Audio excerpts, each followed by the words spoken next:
3:33. Parte. El despertar Daniel Morales siempre había sido un escéptico.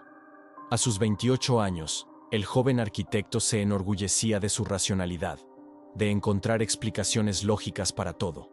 Los fantasmas, las apariciones, los fenómenos paranormales, todo tenía una explicación científica, o eso creía hasta que se mudó al apartamento 333 del edificio Cronos. Era un apartamento perfecto, espacioso, luminoso durante el día, con un alquiler sorprendentemente bajo para estar ubicado en una de las mejores zonas de la ciudad. Cuando preguntó al agente inmobiliario por qué era tan barato, este desvió la mirada y murmuró algo sobre los anteriores inquilinos, que habían tenido que mudarse por motivos personales. Daniel no le dio importancia. Un golpe de suerte, pensó. La primera noche transcurrió con normalidad. Se durmió satisfecho por haber tomado una buena decisión. La segunda noche igual. Fue en la tercera noche cuando todo comenzó. El reloj digital de su mesita de noche marcaba las 3:33 am, cuando despertó sobresaltado. 3 golpes secos en la puerta principal habían interrumpido su sueño. Toc, toc, toc. Precisos, metódicos, como si alguien estuviera marcando un compás. ¿Quién demonios llama a esta hora?, murmuró mientras se frotaba los ojos. Encendió la lámpara y esperó, pensando que tal vez lo había soñado. Pero ahí estaban de nuevo. Toc, toc, toc. 3 golpes, ni uno más, ni uno menos. Se levantó, se puso una camiseta y caminó descalzo hasta la puerta. Miró por la mirilla, pero el pasillo estaba completamente a oscuras. No se veía nada. ¿Quién es?, preguntó con voz firme. Silencio. ¿Hay alguien ahí? Nada. Pensó en abrir, pero algo lo detuvo. Un escalofrío recorrió su espalda. De pronto, la idea de abrir esa puerta le parecía la peor decisión posible. Volvió a mirar por la mirilla, y esta vez le pareció ver una sombra, algo que se movía al final del pasillo, alejándose. Regresó a la cama, convencido de que se trataba de algún vecino borracho o de una broma pesada, pero no pudo volver a dormirse. Algo en la cadencia de esos golpes, algo en su precisión, le había perturbado profundamente. La mañana siguiente olvidó el incidente. El trabajo en el estudio de arquitectura lo mantuvo ocupado todo el día, y cuando llegó a casa, exhausto, ni siquiera recordó lo ocurrido. Se duchó, cenó algo ligero y se fue a dormir temprano. 3:33 am. De nuevo despertó de golpe. Toc, toc, toc. Pero esta vez los golpes no venían de la puerta principal. Venían de la puerta de su habitación. Imposible, pensó. Vivo solo. Se incorporó en la cama, con el corazón latiendo violentamente. La habitación estaba a oscuras, salvo por el tenue resplandor verde del reloj digital. ¿Quién anda ahí?, preguntó con voz temblorosa. Silencio. Se levantó y encendió la luz. No había nadie, por supuesto. Recorrió todo el apartamento, encendiendo todas las luces a su paso. Revisó cada rincón, cada armario, cada posible escondite. Nada. Estaba completamente solo. Volvió a su habitación y se sentó en el borde de la cama, con la mirada fija en la puerta. ¿Se estaba volviendo loco? ¿Acaso estaba soñando? El reloj marcaba las 3:47 am. Decidió que no volvería a dormirse. Encendió la televisión, se preparó un café y esperó a que amaneciera, intentando convencerse de que todo tenía una explicación racional. Tal vez el edificio hacía ruidos, tal vez eran las tuberías, o quizás el viento, pero en el fondo sabía que no era así. Al día siguiente decidió consultar con la administradora del edificio, la señora Velasco, una mujer de unos 60 años con un semblante severo. ¿Ha notado algo extraño en el apartamento 333? Preguntó Daniel, intentando no sonar como un lunático. La expresión de la señora Velasco cambió sutilmente. Sus ojos se entornaron ligeramente y sus labios se tensaron. ¿Extraño en qué sentido, señor Morales? No sé. Ruidos extraños, golpes en las puertas a horas intempestivas. La mujer guardó silencio durante unos segundos que parecieron eternos. El edificio es antiguo, señor Morales. Los edificios antiguos hacen ruidos. pero si algo le preocupa, puede presentar una queja formal. Y con eso, dio por terminada la conversación. Daniel salió de la oficina con la sensación de que la señora Velasco sabía más de lo que decía. El resto del día transcurrió sin incidentes. Por la noche, exhausto después de una larga jornada, Daniel se preparó mentalmente para lo que podría ocurrir. Se acostó temprano, pero dejó la luz de la mesita encendida y puso el despertador para las 3:30 am. Quería estar preparado. El despertador sonó. Eran las 3:30 am. Daniel se incorporó, completamente despierto, y esperó. El silencio era absoluto. Podía oír su propia respiración, el latido de su corazón, el leve zumbido del refrigerador en la cocina. 31 am. Nada, 3:32 am. Silencio, 3:33 am. Toc, toc, toc. Esta vez los golpes provenían de dentro de su armario. Daniel se quedó petrificado. Era imposible. Había revisado cada rincón del apartamento. No había nadie más. Los golpes se repitieron. Toc, toc, toc. Rítmicos, precisos, deliberados. Con las piernas temblorosas, Daniel se levantó y se acercó lentamente al armario. Extendió la mano hacia el pomo. Dudó un segundo y finalmente abrió la puerta de un tirón. Ropa. Solo ropa colgada ordenadamente. Nada más. Suspiró aliviado, pero el alivio duró poco, porque entonces notó algo. Había un ligero aroma en el aire, un perfume que no era suyo. Un perfume dulzón, mezclado con otro olor menos agradable. ¿Podredumbre? Cerró el armario y retrocedió hasta caer sentado en la cama. El reloj marcaba las 3:35 am. Todo había pasado, pero sabía que volvería a ocurrir la noche siguiente, y la siguiente, y la siguiente. Parte segundo. La investigación. La mañana siguiente, Daniel decidió que necesitaba respuestas. Algo estaba ocurriendo en ese apartamento, y tenía que averiguar qué. Durante su descanso para almorzar, en lugar de reunirse con sus colegas, se dirigió a la biblioteca municipal. No sabía exactamente qué estaba buscando, pero empezó por la historia del edificio Cronos. Para su sorpresa, encontró varios artículos en los archivos de periódicos locales.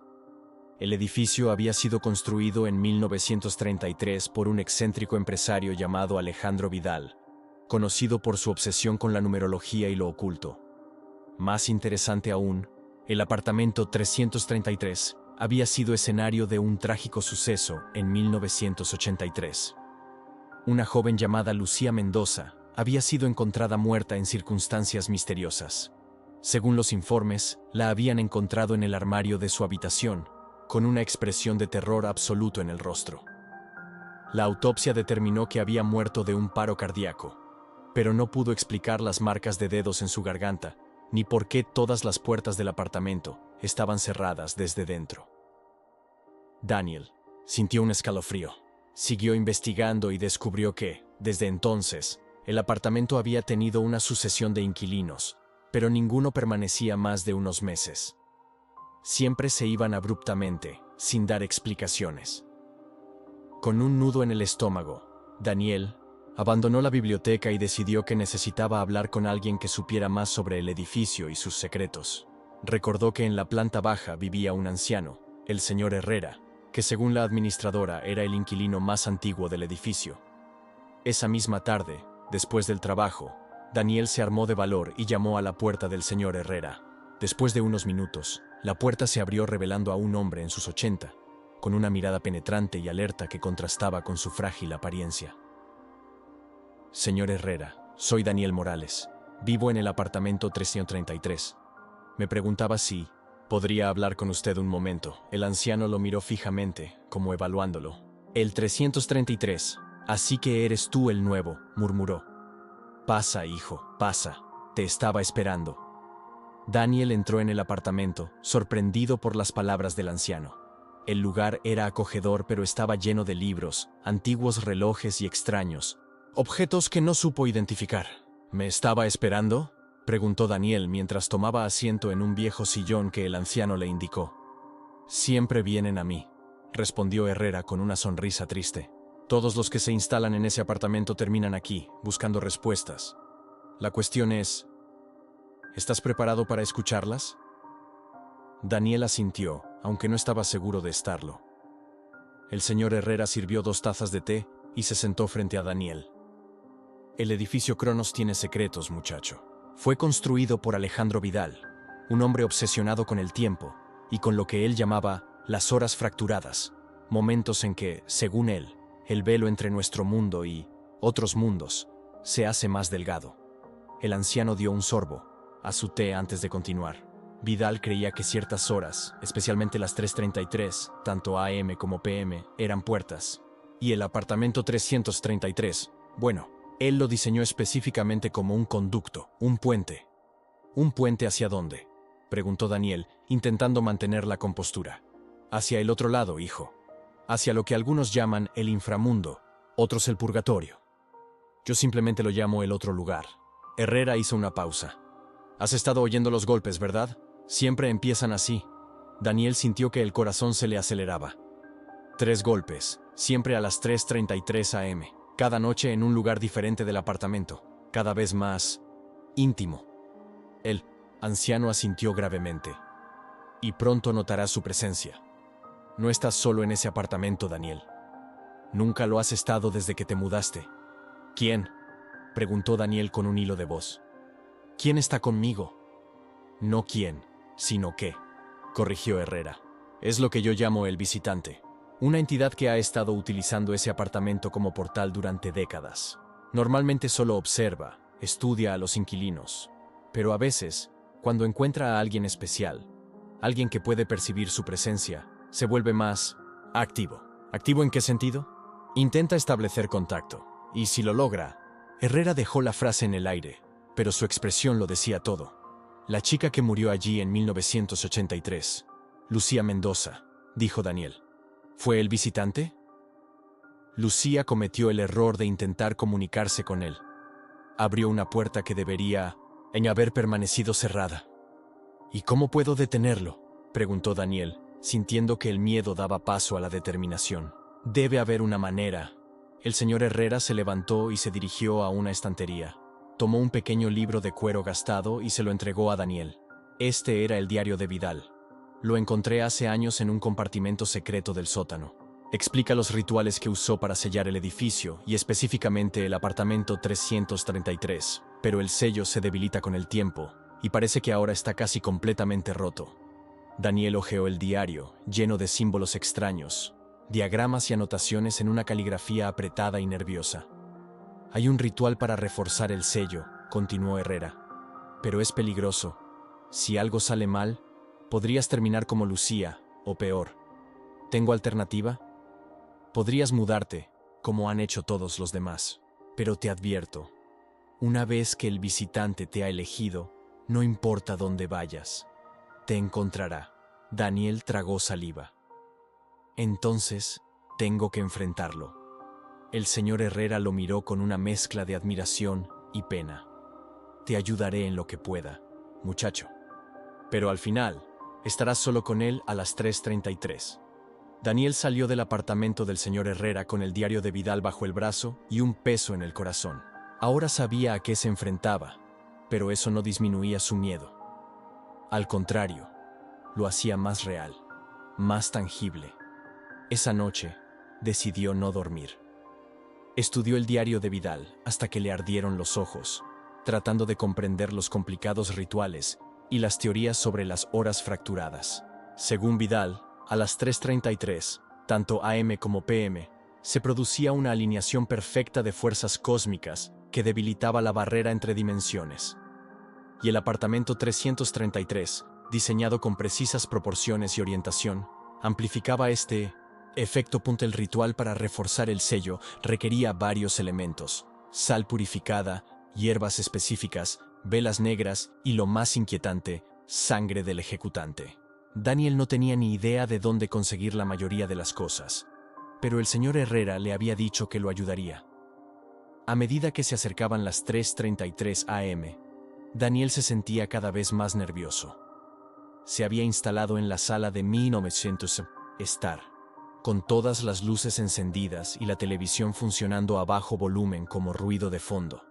Tenía un cuchillo de cocina en la mesa, junto a una taza de café ya frío. 30 a.m. Daniel se puso tenso. 31 a.m. Sintió que la temperatura de la habitación disminuía varios grados. 32 a.m. Las luces comenzaron a parpadear ligeramente. 33 a.m. Toc, toc, toc. Esta vez los golpes no venían de la puerta principal, ni de la habitación, ni del armario. Venían de debajo de él, del suelo, como si alguien estuviera llamando desde el apartamento inferior, que Daniel sabía que estaba vacío. Y entonces lo vio. Una sombra en la esquina de la habitación, apenas perceptible, como un pliegue en la realidad. No tenía forma definida, pero de alguna manera Daniel supo que lo estaba observando. Evaluándolo, el visitante había llegado. Parte 3.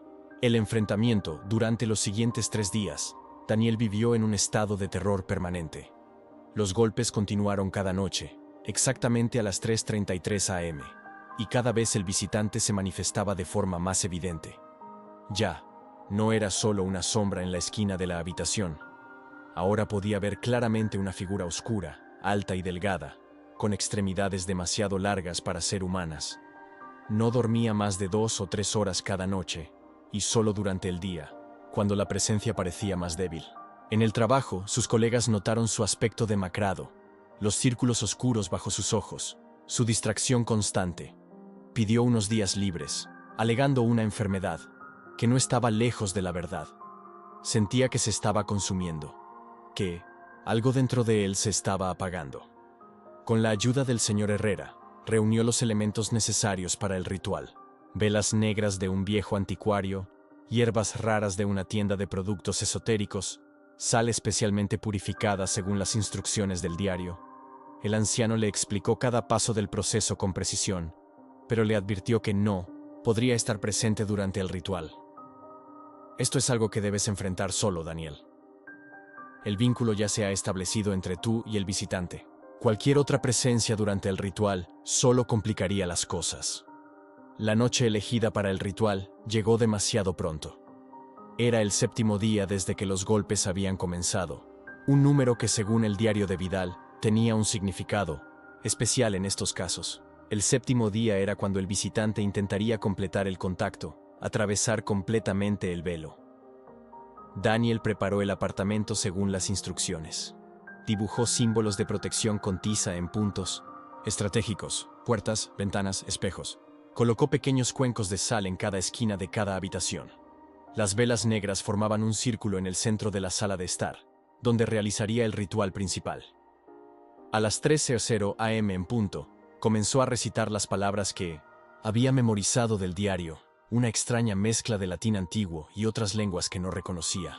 Con cada frase, cortaba superficialmente su palma izquierda y dejaba caer unas gotas de sangre en un pequeño cuenco de cerámica que había colocado en el centro del círculo de velas. El apartamento comenzó a cambiar sutilmente a su alrededor. Las sombras parecían moverse de forma independiente a la luz de las velas, y el aire se volvió denso, difícil de respirar. Daniel continuó con el ritual, luchando contra el miedo que amenazaba con paralizarlo. 30 a.m. La temperatura cayó drásticamente. Daniel podía ver su aliento condensándose frente a él. 31 a.m. Las velas comenzaron a parpadear violentamente, aunque no había corriente de aire. 32 a.m. Un zumbido bajo, apenas audible, comenzó a resonar en todo el apartamento, haciendo vibrar los cristales y los objetos pequeños. 33 a.m. No hubo golpes esta vez. En su lugar, un silencio absoluto, antinatural, como si alguien hubiera apagado el sonido del mundo. Y entonces, de la oscuridad más allá del círculo de velas, emergió la figura. Era más alta de lo que había imaginado, casi tocando el techo con lo que parecía ser su cabeza, aunque su forma era difusa, como si estuviera hecha de humo y sombras.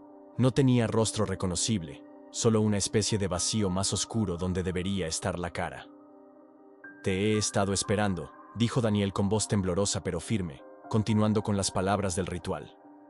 «Has venido por mí, pero no me tendrás. Este lugar no es tuyo para reclamar». La figura inclinó lo que parecía ser su cabeza, como si estuviera curiosa o sorprendida. «7 noches has llamado a mi puerta», continuó Daniel. «Ahora te respondo. regresa a tu oscuridad.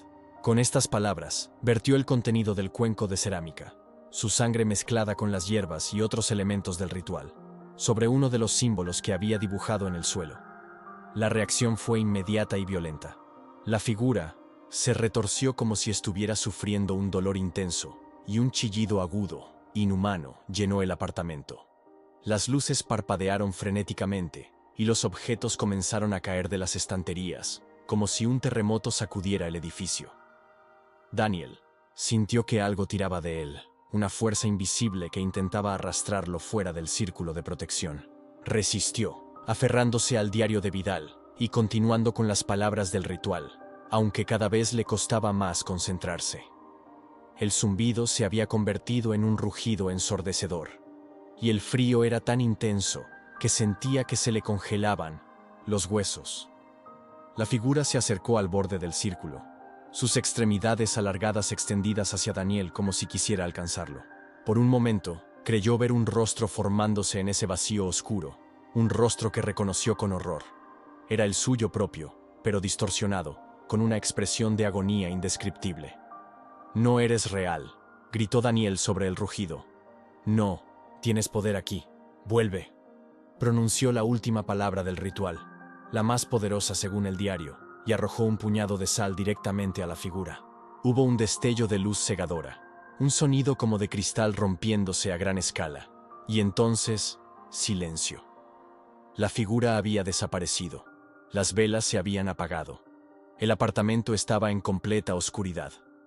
Daniel permaneció inmóvil, durante lo que pareció una eternidad, temiendo que cualquier movimiento pudiera romper lo que fuera que hubiera logrado. Finalmente, con manos temblorosas, encendió la lámpara más cercana.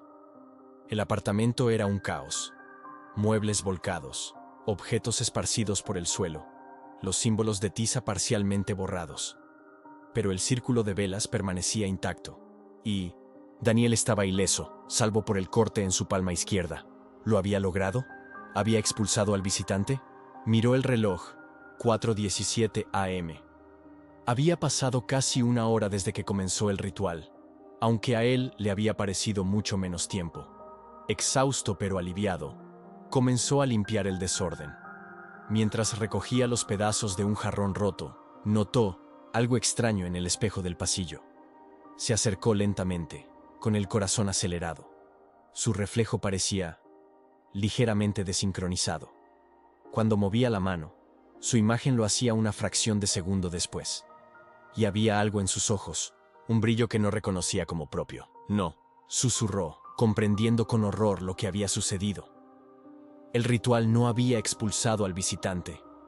O quizás sí, pero algo había salido terriblemente mal. Porque ahora sentía una presencia dentro de él, observando a través de sus ojos, moviéndose con sus músculos. Ya no estaba solo en su cuerpo. Corrió al apartamento del señor Herrera, golpeando desesperadamente la puerta hasta que el anciano, alarmado, le abrió. «No funcionó», jadeó Daniel. «Está dentro de mí. Puedo sentirlo». Herrera lo miró fijamente, con una expresión que Daniel no supo interpretar. Entonces, para su sorpresa, el anciano sonrió. No era una sonrisa amable. «Oh, funcionó perfectamente, muchacho. Exactamente como debía». Y entonces Daniel lo entendió. El señor Herrera no había estado intentando ayudarlo a expulsar al visitante. Todo lo contrario. Usted sirve a esa cosa», dijo Daniel, retrocediendo. El anciano asintió, con los ojos brillantes de un fervor casi religioso. «Durante 50 años he estado preparando el camino, buscando al recipiente adecuado. Tantos fracasos, incluso la pobre Lucía. Pero tú, Daniel, tú eres perfecto. Tu mente, tu cuerpo. El visitante te ha elegido». Daniel se dio la vuelta, para huir, pero sus piernas no respondieron. Una parálisis fría se extendía por su cuerpo, empezando por los pies y subiendo lentamente. Intentó gritar, pero su voz se ahogó en su garganta. «No luches, hijo», dijo Herrera con voz suave. «Solo lo hará más difícil. Pronto comprenderás el honor que se te ha concedido. Ser el conducto, el puente que traerá a muchos más como él a nuestro mundo». Daniel sintió que algo se movía dentro de él, reorganizando sus pensamientos, sus recuerdos, su identidad misma. La oscuridad comenzó a nublar su visión. Lo último que vio antes de perder el control completo fue el reloj en la pared del apartamento de Herrera. Marcaba las 3:33 am. Epílogo. El ciclo. Un mes después, una joven pareja se instalaba en el apartamento 333 del edificio Cronos. «Es perfecto», decía ella, emocionada, mientras recorrían el espacioso salón. «Y el precio es increíble. No puedo creer nuestra suerte». El agente inmobiliario, un hombre joven y atractivo de unos 30 años, sonrió amablemente. «El edificio tiene mucho carácter», dijo. «Soy Daniel Morales, por cierto, administrador en funciones mientras la señora Velasco está de vacaciones. Si necesitan cualquier cosa, no duden en llamarme. Vivo en la planta baja, con el señor Herrera». La pareja agradeció su amabilidad y continuó explorando el apartamento, haciendo planes, completamente ajenos a la mirada de Daniel, que por un instante mostró un brillo inhumano. Mientras cerraba la puerta tras él, Daniel, o lo que una vez fue Daniel, sonrió. Pronto serían las 3:33 am, y habría nuevos golpes en una puerta. El ciclo continuaría, siempre continuaba. Y el edificio Cronos tendría nuevos inquilinos, en más formas que una. Y en algún lugar, atrapado en la oscuridad entre dimensiones, lo que quedaba de la verdadera conciencia de Daniel Morales seguiría gritando eternamente, sin que nadie pudiera oírlo. Nadie excepto las nuevas víctimas que pronto se unirían a él, cuando el reloj marcara las 3:33 am. Fin.